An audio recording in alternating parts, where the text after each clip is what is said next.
Hey, you. Trick or treat.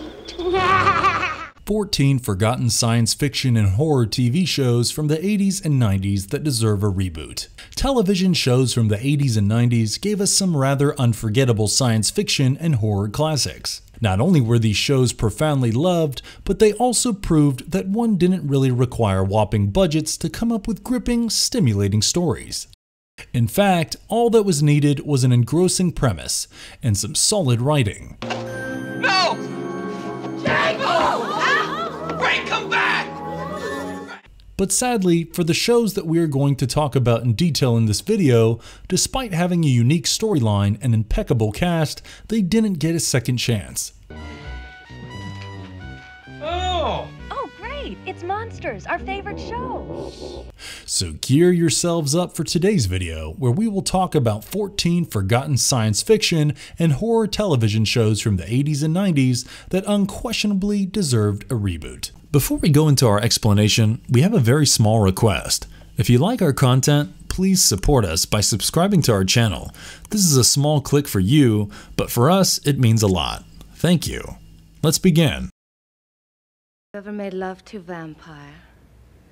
Time to pay the bet, Natasha.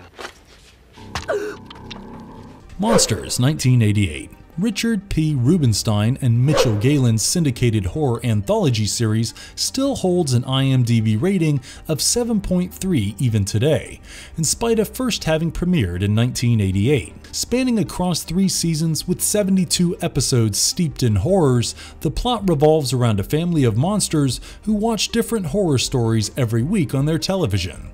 The series begins with an aerial panorama of a middle-class suburban neighborhood, with the camera zooming in on a father and daughter sitting in front of an old television. The mother, who is disclosed to be a horned cyclops, enters the room with a food cart, exclaiming that it is family time. Next, the daughter, who is otherwise dressed in a dungaree, is also revealed to be a horned cyclops, one with green, molting hands. As she uncovers the dish, she is remarkably excited to find her favorite candied critters. Soon the mother and daughter make themselves comfortable, and the father is revealed to be a potato-like humanoid with root-shaped molting green hands. The mother is overjoyed to see their favorite show, Monsters, being screened on TV. As the camera gives us a closer shot of the father's face, he giggle transforms into a scary, high-bass chuckle, and the title appears in bold, overwhelming the screen.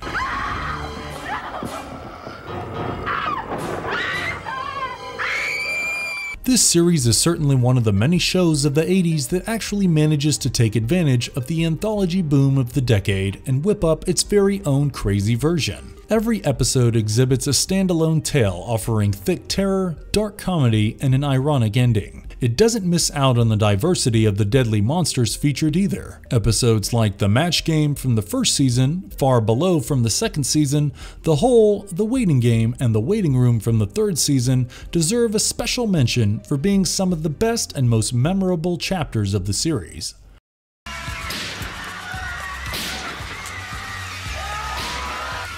Also, one of the highlights of the show has to be the celebrities it featured as guest stars, many of whom eventually became big shots. We are stressing out on Matt LeBlanc, who starred in the 8th episode of the 3rd season named Shave and a Haircut, 2 Bites.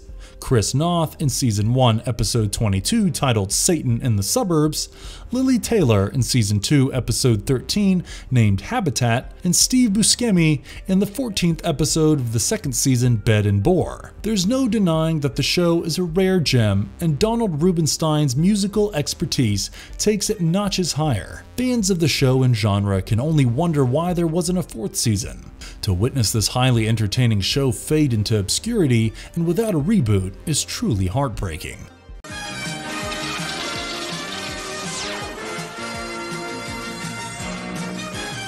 Automan, 1983. This superhero series, created and produced by Glenn A. Larson, televised on ABC from 1983 till 1984, featuring 12 exciting episodes. The story centers on the resident police officer and computer expert Walter Nebeker, whose senior hardly holds him in esteem, especially when it comes to his contribution to the department. To ensure that he is given his due credit, Walter comes up with an AI crime-fighting program. one that looks real, sounds real, and is also capable of leaving the computer realm at night to fight crime. While in the real world, Automan personates a government agent by the name of Otto J. Mann. But tell me, why did you call me Automan? It means that you're the world's first truly automatic man. This was a secret to all but Walter's close associate, Roxanne Caldwell. Walter was also capable of integrating with the Automan to emerge as a single person and battle crime in the city along with his sidekick Cursor. Cursor was a floating, shifty polyhedron with the ability to draw and generate any object required. The duo at times even partnered up with the Walter's superiors Lieutenant Jack Curtis and E.G. Boyd, who believed Automan to be a friend of Walter's from the FBI. Sir, do you mind telling me what you're doing? Well, I don't want to run against guns. I'm sending for help by dialing my home phone number. This series is a sincere product of its era and can still be quite fascinating for a multitude of fans across genres. A lot of you might not know this, but Larson creates this series on drawing inspiration from Steven Lisberger's 1982 sci-fi action-adventure flick Tron. Boasting a plethora of visual treats and a bevy of satisfying action scenes, Automan was an epitome of the classic 80s style. One of the high points of the series has to be the featured vehicles. The autocar displayed was a customized Lamborghini Countach LP400 capable of making 90-degree turns without losing control. Hell, it could even overtake just by strafing. The Auto Chopper, on the other hand, was a Bell Jet Ranger that could land just about anywhere. The show even flaunted futuristic airplanes and motorcycles, which were a treat to the eyes.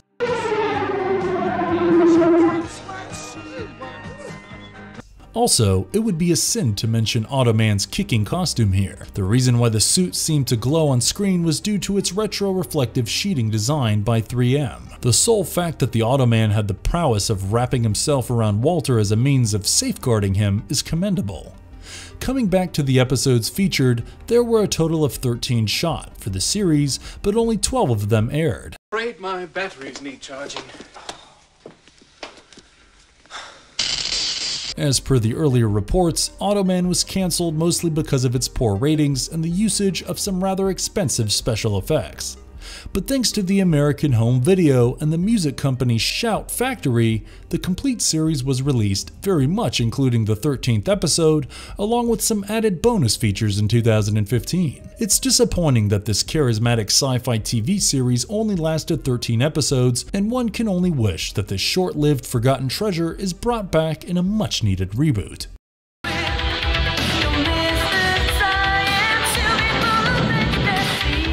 Misfits of Science, 1985. James D. Patriot's Misfits of Science premiered on NBC back in 1985 and was on air till 1986 with 16 delightful episodes. This superhero science fiction TV soap focused on the madcap escapades of a gifted team of individuals battling crime. The crew is formed by a scientific think tank researcher, Dr. Billy Hayes, who is an expert in human anomalies. The squad includes Dr. Elvin L. Lincoln, who is capable of shrinking down to nearly 11 inches, Gloria Denayo, a telekinetic teen, and Johnny Bukowski, a rock and roll musician who could conjure lightning bolts with his hands.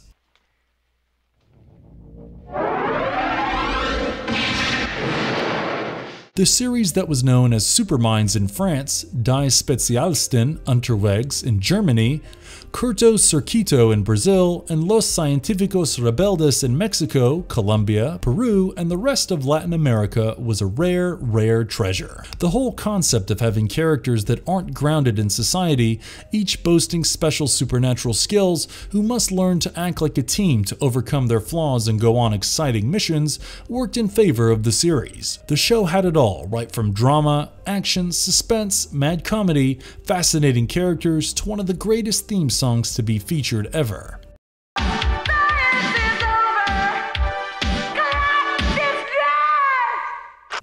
Karen Lawrence's Feels Like Science is surely to be stuck in your head for a long time. Also, the evergreen Courtney Cox as Gloria gives another compelling reason to watch the series with her unforgettable performance, which was quite intense. Episodes such as Deep Freeze, Twin Engines, Against All Odds, Grand Theft Bunny, and The Avenging Angels certainly deserve a good word for being some of the best ones. Sadly, just as the fans were awaiting a series revival, actor Dean Paul Martin, who essayed the role of Dr. Billy Hayes, met with an unfortunate and untimely end in a plane crash. Soon after this, Kevin Peter Hall, who played the role of Dr. Elvin L. Lincoln, also passed away due to worsened medical conditions, bringing all hopes for a reboot to a halt.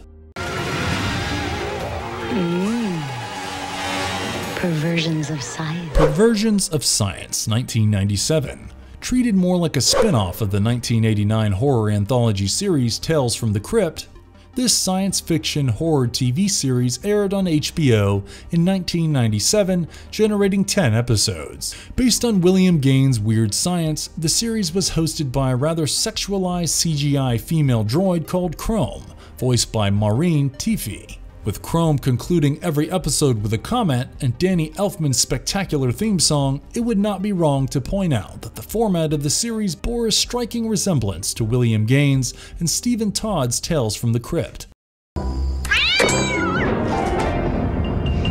Go to bed, Billy boy. Each of the 10 episodes gives its viewers a tour of the edges of the unknown, one where the certitude and verities of one eventually morph into something evil and unforeseeable. Occupying a running time of about half an hour, every episode had something refreshingly strange about it. For instance, remember the first episode directed by Walter Hill and written by David S. Goyer? The storyline of Dream of Doom centered on Arthur Bristol, a 40-year-old, childless, divorced college professor who just could not wake up from his dreams. In fact, every time he thought he did, he ended up finding himself in yet another dream. We can't even blame him here. The details of his dreams look amazingly real. It doesn't come as a surprise that he was losing his mind, uncertain of the lines separating what was real and what was not. Just the idea of being stuck in a series of dreams and not being able to wake up is something that sends shivers down the spine.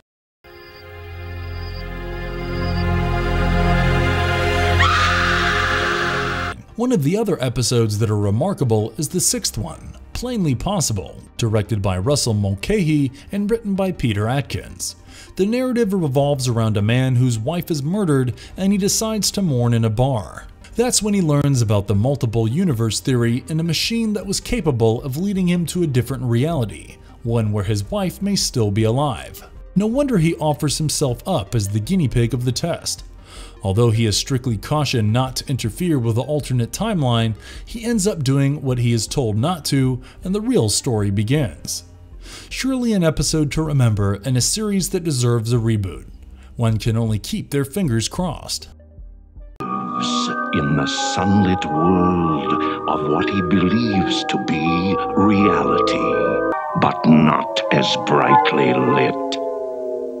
A dark side. Tales from the Darkside, 1983. It has been 38 long years since George A. Romero's Tales from the Darkside first premiered, but all it takes is just a quick peek into Paul Sparer's disconcerting introduction backed by Donald Rubinstein's equally eerie intro theme, and you are back to square one. Oh, it was the scariest opening theme ever. One with shots of a forest and a countryside, which ultimately gets swapped into a negative image as the forbidding title appears on screen, in dripping bold letters of red. With elements of horror, fantasy, science fiction, and even black comedy to some extent, this series can be recollected as an ideal horror chapter to have ever been made. It starts off with a pilot episode back in 1983 and showed how it wasn't afraid of delving into unknown realms. No wonder the series spawned about 89 thrilling episodes spanning across 4 seasons from 1984 to 1988. Every episode ended with an equally disturbing voiceover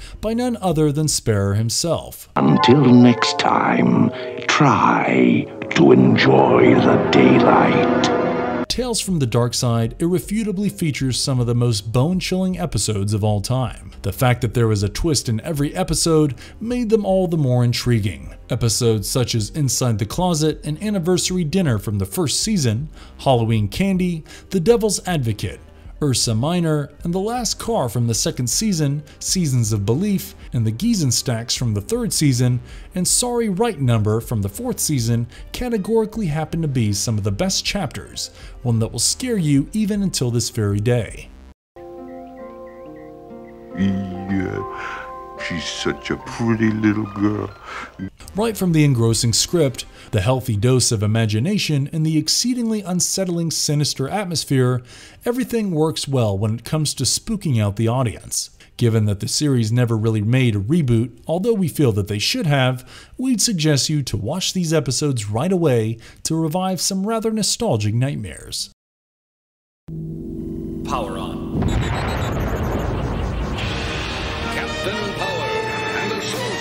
Captain Power and the Soldiers of the Future, 1987.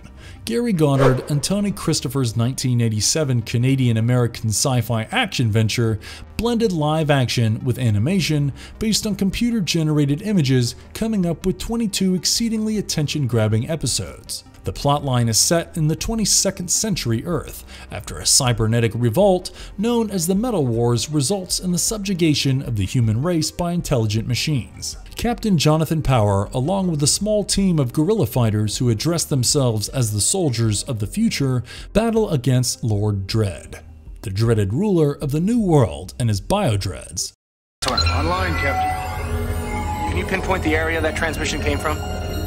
Location, formerly known as the NV district. The latter are Dread's monstrous machine creations known to hunt down human survivors and digitize them. Power and his soldiers form the most powerful fighting force with a mission to protect all life and end the Lord's tyrannical rule. The series is still remembered for a lot of reasons. For starters, it was the first television series to incorporate live action, CGI, along with digital effects.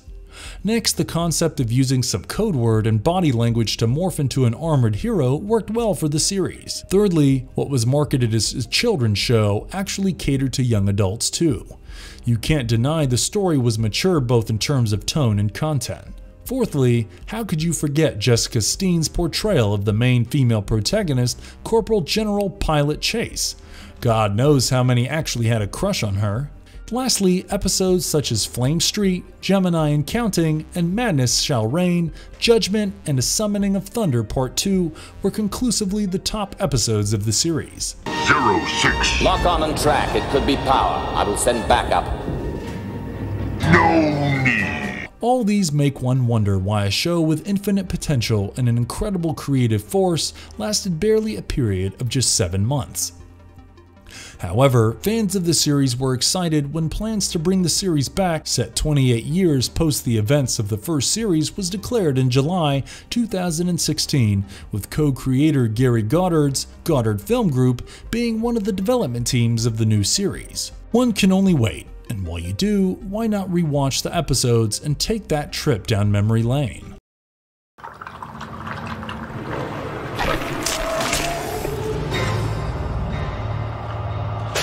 The Stand, 1994. Also known as Stephen King's The Island, this 1994 television post-apocalyptic horror miniseries is based on Stephen King's 1978 post-apocalyptic dark fantasy novel, also called The Stand. With a screenplay written by King himself and directed by Mick Garris, the storyline centers on a top-secret government laboratory in rural California inadvertently releasing a weaponized version of influenza. This results in the death of most of the world's population. The remaining survivors begin having visions of either the kindly Mother Abigail or the demonic dark man Randall Flagg. The dreams respectively direct the survivors to travel either to Nebraska to meet Abigail or to Las Vegas to join hands with Flagg. With the story following various people, we as viewers begin to realize that the two figures represent the essential forces of good and evil, and the platform is set for an ultimate face-off between the representatives of each. You let me go upstairs without telling me? I could pop your neck like a dick. Maybe I should. Boasting a cast of more than 125 speaking roles, the miniseries was shot in numerous locations and as many as 225 sets.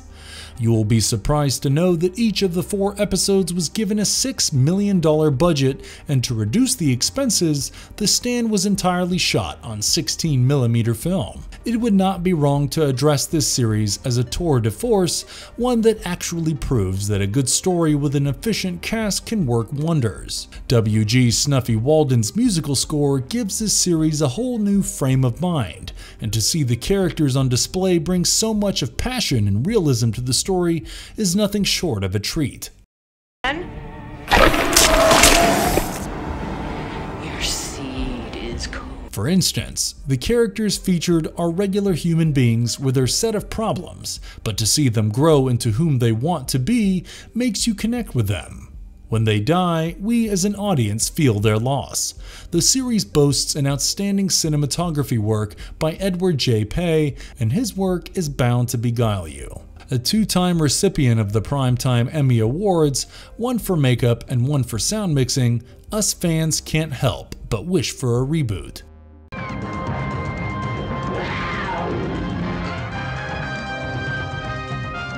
Manimal, 1983. Glenn A. Larson and Donald R. Boyle's 1983 action-adventure television series revolved around a shapeshifter called Dr. Jonathan Chase. He could literally morph into any animal that he wanted to while fighting crime. There were only two people who were aware of this: police detective Brooke McKenzie and Jonathan's friend Ty Earl. The series, containing 8 exciting episodes, often saw Jonathan turn into a hawk and a Black Panther. Also, in some cases, he would transform into animals like horses, dolphins, bears, and even bulls, but with the transformation taking place off-screen. However, the 6th episode's Scrimshaw put on display a new transformation scene where Jonathan was shown becoming a snake. Well, we have the late Stan Winston to give credits to for designing and creating such ornate transformation scenes.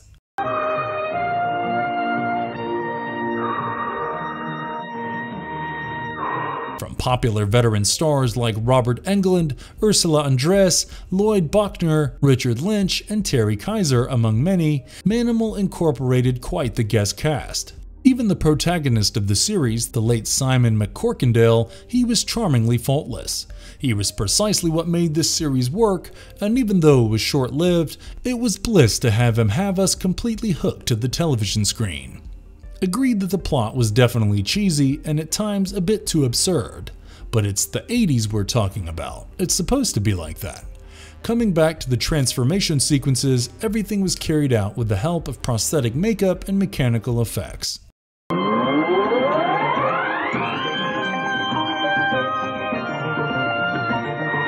To see him change into an animal, with the veins in his hands swelling up and the breathing sounds that signaled that he's about to transform, Jonathan Chase was a whole new mood. Well, it's a shame that this series generated only 8 episodes and there weren't more to relish. It's high time that fans of the series actually compose a petition for a remake. There's no reason not to pick up this precious slice of the 80s fun and turn it into a reboot. As captain of the SeaQuest and its crew, we are its guardians. For beneath the surface lies the future. SeaQuest 2032, 1993. By the middle of the 21st century, the humans have taken over the oceans and formed the United Earth Oceans Organization, or UEO, with a military organization to police it. Retired naval captain Nathan Bridger retreats to a remote island to study dolphins post his wife's death. After an attempt is made to take over the UEO's most powerful undersea vessel, the SeaQuest DSV, Nathan, an original designer of the high-tech submarine, is persuaded to return to the Navy, take charge of it, maintain peace, and explore the last frontier on Earth. This is Nathan Bridger, Captain Nathan Bridger. How do you do? It's a pleasure, sir.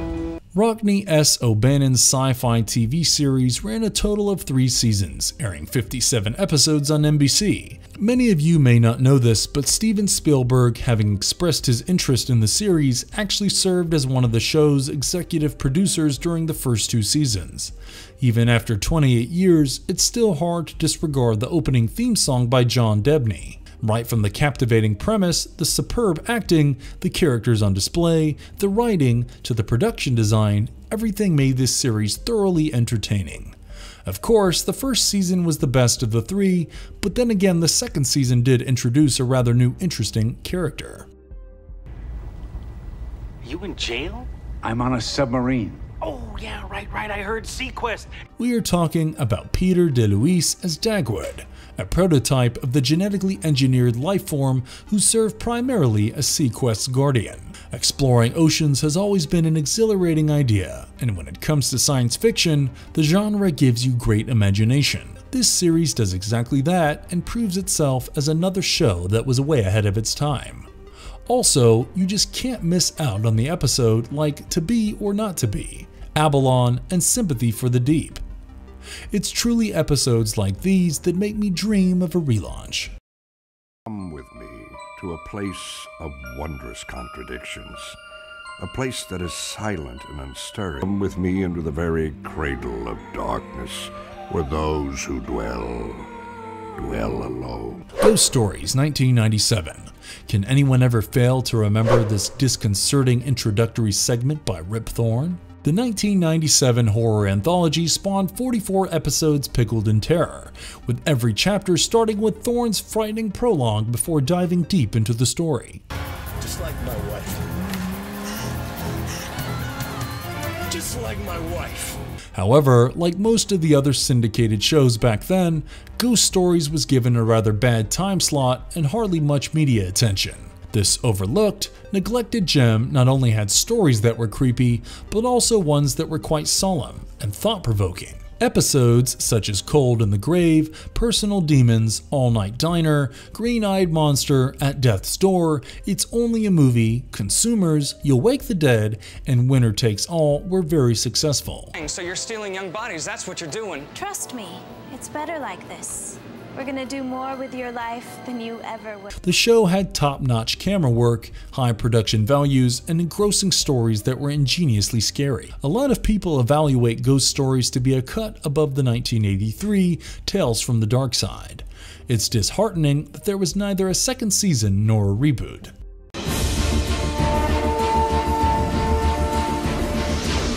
Space Rangers 1993. The year is 2104. The Earth colony Fort Hope struggles to survive on the distant planet called Avalon. A small force of police who call themselves the Space Ranger Corps happen to be the sole line of defense for the colonists fighting against crimes and dangers of the intergalactic exploration. Penn Dansham's futuristic science fiction drama premiered on CBS back in 1993, but unfortunately the adventures of the Space Ranger Corps lasted for just 6 episodes. I can read your feelings. You're not who you say you are. Make this animal let me go. Led by an ensemble of some really good actors, it's the show's consistency, its unpretentious charm, witty dialogue deliveries, exciting space adventures, and the well-thought-out characters that made it an instant cult hit. They would take on missions against aliens, criminals, and various other issues affecting the colony. We know that it has been 28 years, but Hans Zimmer's terrific, pounding opening theme song still echoes in our hearts. Also, the new galaxies and planets not only broadened the show, but also added to its uniqueness. Even the special effects featured were actually of good quality given the time period. So of course, the fans were highly disappointed when the show got cancelled. A series with so much potential deserved a lot more than just 6 episodes. We really could use a show like Space Rangers right about now, and I'm not giving up hopes for a reboot of this one either. Take it easy, Marley. American Gothic 1995.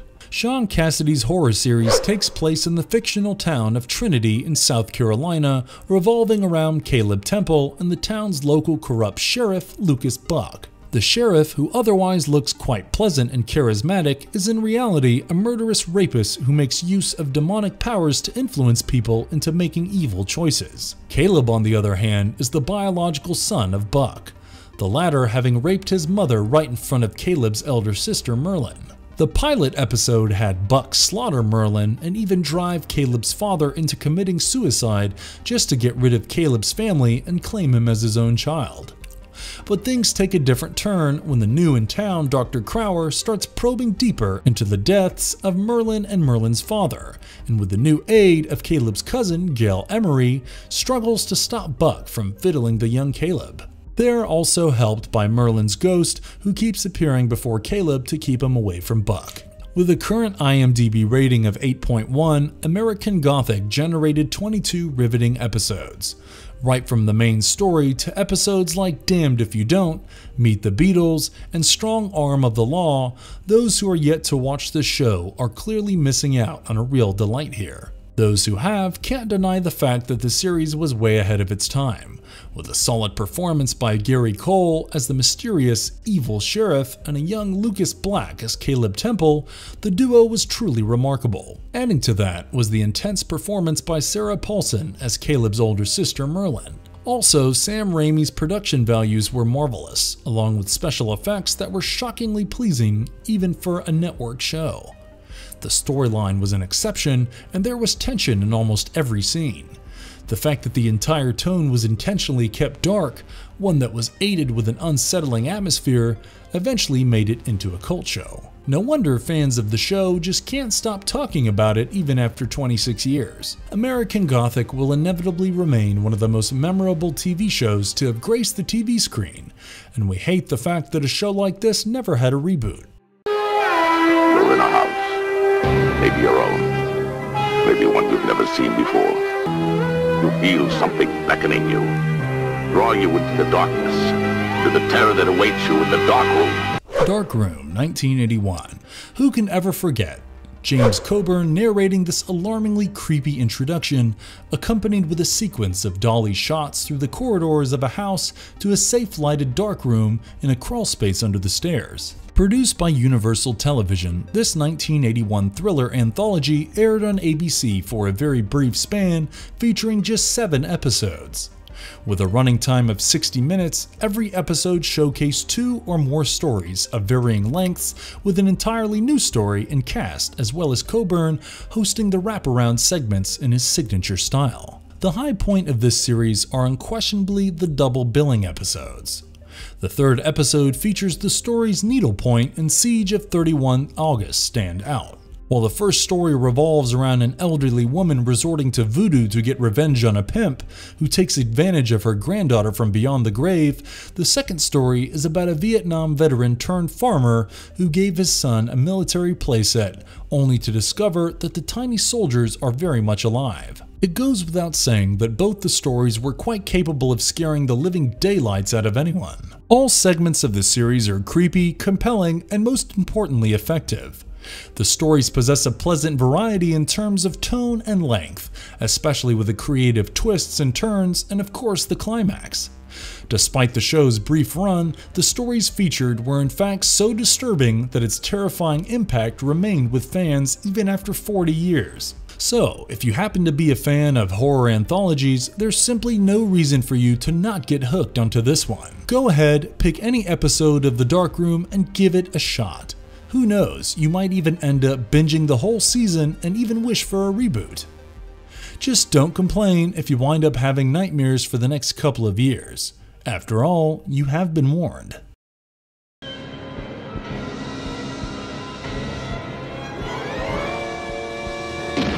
Alien Nation, 1989. In the year 1990, a flying saucer crashed right into the Mojave Desert near the city of Los Angeles. Its inhabitants turned out to be the Tectonese, a race of alien slaves who were bred to be super intelligent and strong by the cruel overseer race. These Tectonese, also known as newcomers, looked humanoid enough, with certain anatomical differences. They were eventually accepted as immigrants in the US. One of them is a police detective called George Francisco, who's partnered with a human detective called Matthew Sykes. The duo fight crime together while learning to respect each other's culture and questioning their own at the same time. They also fight against prejudices, as exemplified by the purists, in fear of the unseen overseers who attempted to reclaim control over their slaves. That's me. Well, he just wants to be neighborly. Yeah, get to know you real good. Help! Adapted from Graham Baker's 1988 buddy cop neo-noir sci-fi action flick also called Alien Nation, this science fiction cop TV series, developed by Kenneth Johnson, featured 22 compelling episodes. While it's true that the premise of the series did seem improbable to many, what's surprising is how it managed to pull it off with such authenticity, making the whole thing look realistic. But the fact that the series manages to take you out of your own reality and places you in a world with convincing plots, good lessons, fun characters, and let's not forget the cool fights, it's a whole mood altogether. Each episode is moving and amusing. As the series unfolds, it was rather enriching to watch people overcoming their flaws and differences to get along and thrive on Earth together. There are a multitude of lessons that can be learnt from this highly underrated sci-fi series here, and one can't put together a commonsensical reason why it lasted for just a single season. And if you liked our content, don't forget to leave a like and subscribe to us if you haven't already. Have a good one and be safe. Thanks everyone. There's